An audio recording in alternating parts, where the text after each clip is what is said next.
करेला।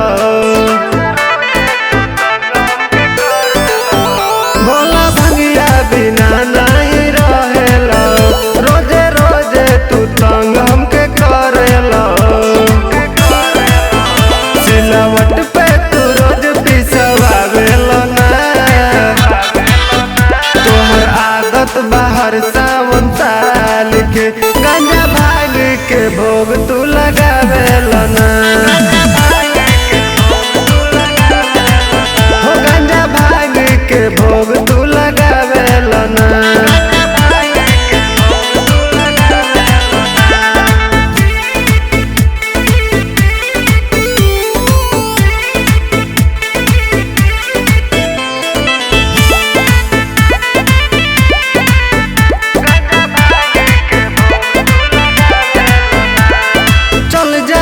छोड़ी के तोहके नहीं हरवा, सावन भर रही तू पर्वत पहाड़वा।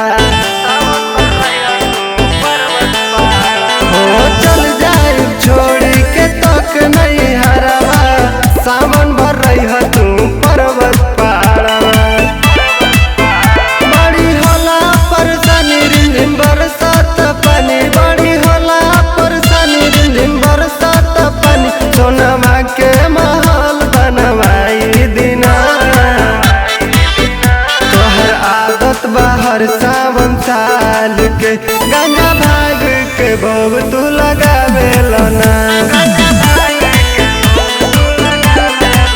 हो गांजा भाग से भोग तू लगावेला ना।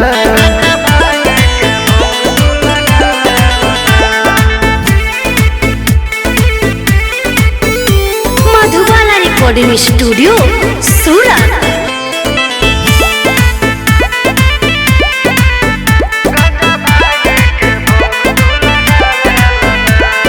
दर्शन देवेला तू भक्त लोग के अपना, गौरा के तू नहीं बुझल कल्पना।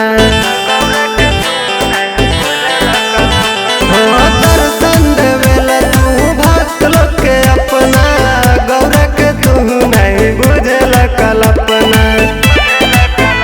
चिलम मारेला तू फूक मारेला तू, चिलम मारेला तू फूक मारेला तू।